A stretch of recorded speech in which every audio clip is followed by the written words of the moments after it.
Assalamualaikum warahmatullahi wabarakatuh. Bismillahirrahmanirrahim. Alhamdulillahirabbil alamin. Assalatu wassalamu ala asyrafil anbiya'i wal mursalin sayyidina wa maulana Muhammadin wa ala alihi wa ashabihi ajma'in. Amma ba'du. Para peminat kuliah Ramadan rahimakumullah, pertama kita bersyukur kepada Allah pada saat ini sudah berada di Ramadan 1446 Hijriah.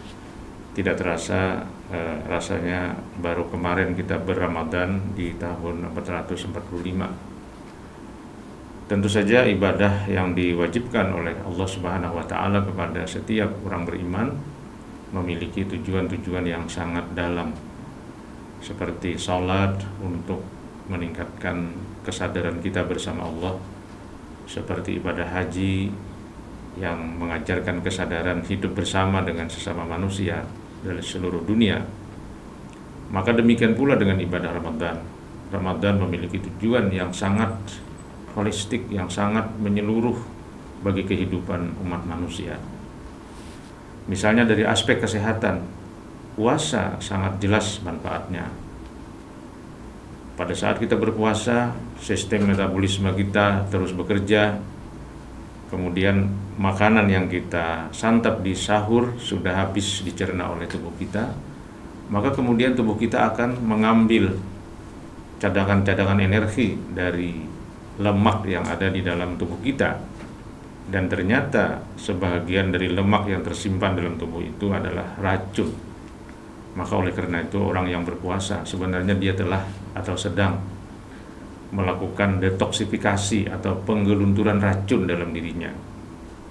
Maka orang kemudian berkesimpulan berdasarkan analisis hasil penelitian dalam dunia kesehatan, orang yang puasa akan menjadi sehat karena dia melakukan proses detoksifikasi atau penggelunturan racun, kemudian rejuvenasi, peremajaan sel, bahkan yang terakhir adalah stabilisasi, menstabilkan tubuhnya secara fisik ya. Tapi ada yang lebih mendasar dari itu sebenarnya, yaitu bahwa Ramadan membawa kita kepada kesucian batin yang disebut dengan fitri. Maka kemudian ketika orang menyelesaikan 1 bulan puasa, orang masuk ke suatu area yang disebut dengan Idul Fitri. Idul Fitri artinya kembali kepada kebersihan. Manusia yang dilahirkan bersih, kemudian dia berinteraksi dengan lingkungan menjadi kotor, berinteraksi dengan peradaban yang menyesatkan menjadi kotor, lalu setibanya Idul Fitri dia kembali bersih. Itulah inti dan substansi daripada ibadah puasa. Nah, para pemirsa kuliah Ramadan yang dirahmati Allah, bagaimana kita bisa memahami bahwa Ramadan membawa kepada kesucian, kepada fitri? Yang pertama kita lihat bahwa Ramadan akan mengerem, bahkan mungkin mencapai zero terhadap keinginan-keinginan nafsu kebinatangan kita. Kita rasakan misalnya pada saat kita puasa, meski makanan yang ada di dapur kita adalah milik kita, tapi kita tidak diizinkan untuk makan. Meski minuman yang terdapat di meja makan kita adalah milik kita, tapi kita tidak boleh meminum. Ini merupakan suatu pendidikan kembali kepada manusia yang sebenarnya yang fitri, yang sangat radikal, yang sangat mendasar, yaitu melarang orang mencicipi apa yang dia miliki. Ini menunjukkan kepada kita bahwa hidup kita memang tidak berbasis keinginan, tetapi berbasis keperluan. Dalam jurnalisme data, kita bisa membaca bahwa kemajuan ilmu pengetahuan dan teknologi, kemajuan dunia pertanian, kemajuan dunia kesehatan, kemajuan ekonomi, ternyata tidak berbanding lurus dengan peningkatan usia harapan hidup. Ini menunjukkan bahwa ternyata kemajuan dan kemodernan hidup itu sebagian menyesatkan kita. Dalam sebuah buku Sapien, Yuval Noah Harari mengatakan bahwa sekarang ini banyak orang meninggal bukan karena kelaparan, tetapi justru karena kekenyangan. Karena semakin banyak yang dia santap, dan tidak terkontrol.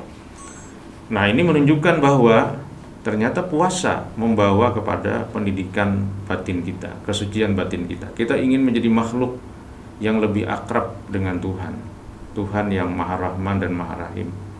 Itulah yang kita lakukan sepanjang hari. Kita tidak makan, tidak minum, kita isi dengan zikir, kita isi dengan membaca Quran, kita isi dengan ibadah, kita isi dengan aktivitas-aktivitas yang bermanfaat bagi diri kita, keluarga, dan masyarakat, serta bangsa dan negara. Kemudian di malam hari pun kita tidak tidur semalam suntuk seperti di luar Ramadan. Kita harus tarawih, harus menikmati salat yang panjang. Kemudian kita harus tadarus, menelaah kandungan-kandungan Al-Quran untuk kita ambil berbagai macam petunjuk yang dapat kita akses. Kemudian juga kita bahkan bangun di waktu sahur untuk bermunajat dan makan. Kemudian bahkan ada orang-orang yang juga di 10 hari terakhir seperti yang diajarkan oleh Rasulullah, lebih banyak waktunya dihabiskan di masjid. Nah, dengan demikian maka insya Allah Idul Fitri atau kembali kepada kefitrahan manusia itu akan kita capai apabila kita menjalankan semua itu dengan tulus dan ikhlas. Saya kira ini yang sangat penting saya sampaikan terkait dengan Ramadan membawa kita menggapai fitri dalam kehidupan. Demikian, wassalamualaikum warahmatullahi wabarakatuh. Bapak sebelumnya karena Pian memberi. Baik, silakan. Saya persilahkan kepada teman-teman yang ingin menyampaikan pertanyaan atau bahkan saran dan pendapat terkait dengan tema kita pada saat ini. Silakan. Pak izin bertanya. Ya, sebelumnya silakan. perkenalkan, nama ulun Muhammad Sofi Asidiki, dan pertanyaannya bagaimana cara terbaik menjaga nilai-nilai Ramadan agar tetap konsisten setelah Idul Fitri berlalu? Itu Bapak. Iya. Baik. Itulah yang paling berat.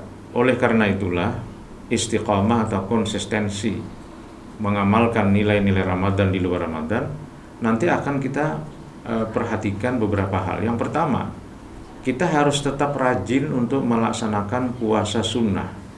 Nah, Rasulullah SAW mengingatkan kepada kita bahwa dengan 6 hari di bulan Syawal kita akan mendapatkan ganjaran yang sangat besar. Man sama Ramadan, kata Rasulullah, summat ba'ahu sita min Syawal faka'anna masama sanatan kullaha. Siapa yang berpuasa di bulan Ramadan kemudian dia ikuti dengan 6 hari bulan Syawal, maka dia akan mendapatkan pahala seperti puasa 1 tahun. Demikian juga kalau di bulan Ramadan kita bangun sahur setiap malam. Di luar Ramadan kita tetap bangun lebih awal dari waktu subuh. Mungkin untuk puasa, kalau kebetulan puasanya harinya hari puasa sunnah seperti Senin, Kamis, dan hari-hari putih. Tetapi yang lebih mendasar sebenarnya adalah bangun sahur adalah untuk beribadah kepada Allah. Jadi tradisi sahur bukanlah milik Ramadan saja, tetapi tradisi sahur untuk beribadah adalah tradisi orang-orang beriman. Maka dalam Al-Quran dikatakan misalnya orang beriman itu tatajafa junubuhum 'anil madaji'i yad'una rabbahum khaufan wa tama'an wa mimma razaqnahum yunfiqun.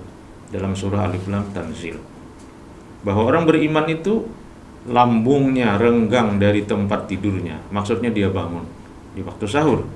Apa yang dia lakukan? Yad'una rabbahum, dia berdoa kepada Tuhannya, khaufan wa tama'an, dengan rasa khawatir dan rasa tamak, dan dia senantiasa berinfak di jalan Allah. Jadi puasa dan sahur tidak hanya di bulan Ramadan. Itulah yang paling penting saya kira. Kalau kita ingin mengkonsistensikan nilai-nilai Ramadan di luar Ramadan. Saya kira itu jawaban yang saya berikan. Sekali lagi kami izin bertanya Bapak. Ya, silakan. Silakan, nama ulun Ahmad Solaimi. Di sini ulun mau menanyakan di bulan Ramadan yang penuh berkah ini apa aja sih hikmah yang dapat kita ambil dan bisa kita terapkan di kehidupan hari-hari? Iya. Gitu, Pak. Iya. Untuk menjawab ini kita mesti melihat kepada hadis-hadis Rasulullah SAW bagaimana Rasulullah menyikapi atau mempersepsi bulan Ramadan. Dalam hadis riwayat Tirmidzi dan Abi Daud dijelaskan bahwa Rasulullah itu kalau melihat hilal Ramadan, beliau berkata, kata Rasulullah, Allahumma ahillahu bil yumni wal iman wassalamati wal islam rabbi wa rabbukallah. Jadi Nabi itu ketika melihat hilal Ramadan atau memulai Ramadan, beliau berdoa, ya Allah, kata beliau, Allahumma ahillahu bil yumni wal iman. Jadikanlah bulan ini sebagai bulan berkah dan bulan menempa iman. Yang kedua, kata Rasulullah, jadikanlah bulan ini sebagai bulan keselamatan dan keislaman. Tuhanku dan Tuhanmu hanyalah Allah. Nah, dari hadis ini kita bisa memahami bahwa Ramadan, hikmah Ramadan itu yang pertama adalah dia adalah bulan berkah. Nah, apa itu berkah? Berkah itu adalah kebaikan yang tidak dapat dihitung, kebaikan yang tidak dapat dikuantifikasi. Jadi sifatnya kualitatif, bukan kuantitatif ya. Oleh karena itu kita tidak tahu seperti apa berkah itu. Karena kalau kita tahu bentuknya, berarti kita bisa menghitung. Kalau bisa dihitung itu namanya kuantitatif. Nah, tetapi berkah adalah kebaikan tak berhingga yang tidak cukup angka untuk menghitungnya. Maka orang sering mengatakan berkah itu adalah kebaikan gitu aja. Tapi kebaikannya seperti apa tidak tahu. Nah, tetapi tentu saja kebaikan itu harus kita peroleh melalui kebaikan pula. Tidak mungkin kita melakukan sesuatu yang tidak bermanfaat menghasilkan kebaikan. Jadi kalau ada anggapan tidurnya orang puasa adalah ibadah, itu maksudnya tidur dalam konteks kebaikan. Misalnya kalau kita sudah ngantuk saat puasa karena tidak makan, tidak minum, kita ngantuk dan sebagainya, ya kita tidur. Tapi tidur motivasinya adalah untuk memperkuat fisik kita. Nanti bangun tidur semangat lagi. Itu namanya tidurnya ibadah. Nah, yang kedua, Rasulullah mengatakan hikmah Ramadan itu adalah bulan keimanan. Itu sangat jelas di ayat 183 surah Al-Baqarah. Itu sangat jelas, ya ayyuhallazina amanu kutiba alaikumusiyam. Hai orang beriman, diwajibkan siam. Hanya nanti masyarakat banyak yang keliru memahami siam itu. Ada yang memahami siam itu cuma puasa, dalam arti tidak makan, tidak minum. Bukan. Kalau kita belajar fikih puasa, nanti akan muncul kalimat as-saumu lughatan al-imsaku wa syar'an al-imsaku anil muftirati minal fajri ila ghurubi syamsi. Nah, kurang lebih seperti itu. Bahwa puasa itu sebenarnya adalah menahan. Nah, oleh karena itu sebenarnya malam hari pun kita puasa sebenarnya. Tapi bukan puasa menahan dari makan dan minum, tapi menahan dari keinginan-keinginan yang tidak bermanfaat. Kita malas tarawih, kita lawan. Nah, itu namanya puasa. Puasa menahan keinginan untuk tidak tarawih. Kemudian kita jalan-jalan, masuk keluar kapi dan sebagainya seperti di luar Ramadan, tidak bermanfaat. Lebih bermanfaat kita tadarus Al-Quran, belajar di rumah dan sebagainya. Maka menahan keinginan untuk melakukan hal-hal yang tidak bermanfaat di malam Ramadan, seperti yang dalam tradisi kabuburit atau dalam bahasa Banjar yaitu ya bahayau saja, yaitu adalah sebenarnya kita puasa. Menahan itu puasa. Maka menahan itu bukan hanya siang, tetapi juga malam pun kita puasa. Jadi kalau orang mengatakan puasa sebulanan, ya memang itu. Tetapi malam hari polanya bukan tidak makan, tidak minum, tapi kita melawan keinginan-keinginan kita untuk melakukan hal-hal yang tidak bermanfaat. Yang ketiga, kata Rasulullah, hikmahnya itu adalah keselamatan, dan yang keempat adalah keislaman. Keselamatan itu artinya bukan zero musibah. Ingat, dunia ini adalah ladangnya musibah. Dunia ini penuh bencana. Sekarang saja di kota Banjarmasin ada namanya bencana sampah. Nah, karena kita tidak becus dalam mengelola sampah berdasarkan undang-undang, yaitu bahwa sampah harus dikelola secara tertutup, akhirnya Kementerian Lingkungan Hidup mempenalti kita, menutup tempat pembuangan akhir sampah di Basirih di Banjarmasin. Nah, ini menunjukkan musibah. Nah, orang yang selamat itu bukan orang yang tidak dapat musibah, tapi nanti dia bisa keluar dari musibah itu. Bagaimana kemudian kita mengelola sampah ini melalui berbagai kebijakan, yaitu mengurangi sampah dengan cara memilah sampah dari rumah tangga. Mana sampah-sampah yang organik kita jadikan pupuk, mana sampah yang non-organik bisa dijual jadi uang dan sebagainya. Akhirnya sampah tidak kita buang ke basiri, tapi kita selesaikan di depan rumah kita masing-masing. Jadi selamat itu artinya Ramadan mendidik kita kreatif. Ramadan kreatif. Mungkin nanti harus ada juga tema Ramadan kreatif. Salah satunya adalah bagaimana kita menjernihkan pikiran kita melalui ibadah puasa untuk melihat segala sesuatu tidak mesti ditolak. Musibah tidak bisa ditolak, musibah itu dihadapi. Nah, maka orang yang mampu menghadapi musibah dengan kreatif, itulah namanya orang yang selamat. Jadi Ramadan mendidik kreatif. Gimana logikanya Ramadan mendidik kreativitas? Nah, karena Ramadan itu adalah bulan yang sangat minimalis untuk menuruti hawa nafsu kebinatangan seperti makan, minum, dan lain-lain. Maka mengurangnya nafsu kebinatangan yang kita kendalikan pada Ramadan itu seharusnya meningkatkan daya kreativitas manusia.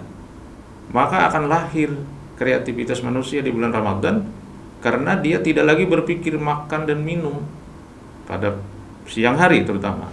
Kemudian untuk buka puasa juga kita bisa menu sederhana. Karena sebenarnya nanti ujian Ramadan itu antara lain adalah pada saat berbuka. Nah, kita yang memahami Ramadan bulan kreatif, ya mestinya hidup kita akan lebih hemat di bulan Ramadan, bukan lebih boros. Tapi data statistik menunjukkan inflasi naik di bulan Ramadan karena daya beli masyarakat meskipun terbatas, tapi keinginan membelinya tinggi. Sementara persediaan mungkin terbatas, akhirnya terjadi penawaran yang lebih kecil, kebutuhan yang lebih banyak, maka berlakulah teori ekonomi Adam Smith bahwa supply yang sedikit, demand yang tinggi akan menyebabkan inflasi. Nah, jadi orang beriman yang puasa itu sebenarnya dia mendapatkan hikmah, yaitu keselamatan dari berbagai macam bahaya musibah yang terjadi di dalam kehidupan kita.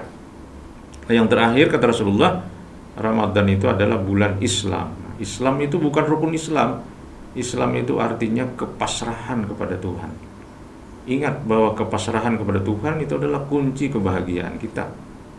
Nah, maka oleh karena itu Ramadan sangat jelas mendidik kita salat yang panjang melalui tarawih, mendidik kita tidak makan tidak minum, mendidik kita untuk banyak tafakur, bahkan mendidik kita banyak etikaf untuk merenung hakikat kehidupan. Maka dengan demikian 4 hikmah Ramadan itu akan diraih oleh kita manakala Ramadan itu bisa kita jalani dengan baik. Yang pertama berkah, yang kedua keimanan, yang ketiga keislaman, yang keempat keselamatan. Saya kira itu yang bisa saya jawab untuk pertanyaan yang kedua.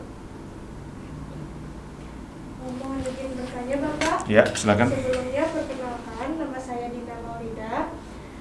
Baik, kalau Idul Fitri adalah simbol dari kemenangan, maka apa yang benar-benar kita menangkan? Ya. Rasulullah SAW di dalam di dalam menyampaikan ayat-ayat Al-Quran, sebahagian dari ayat Al-Quran disampaikan oleh Rasul itu adalah cerita Nabi Adam keluar dari sorga. Cerita Nabi Adam keluar dari sorga. Dalam surah Al-Baqarah dijelaskan, kata Allah, ihbitu minha ba'dukum li ba'din aduun walakum fil ardi mustaqarrun wa mata'un ilahin. Keluarlah kau hai Adam dan istrimu, demikian juga iblis dan lain-lain, keluar semuanya dari sorga. Itu akibat kesalahan memakan buah khuldi.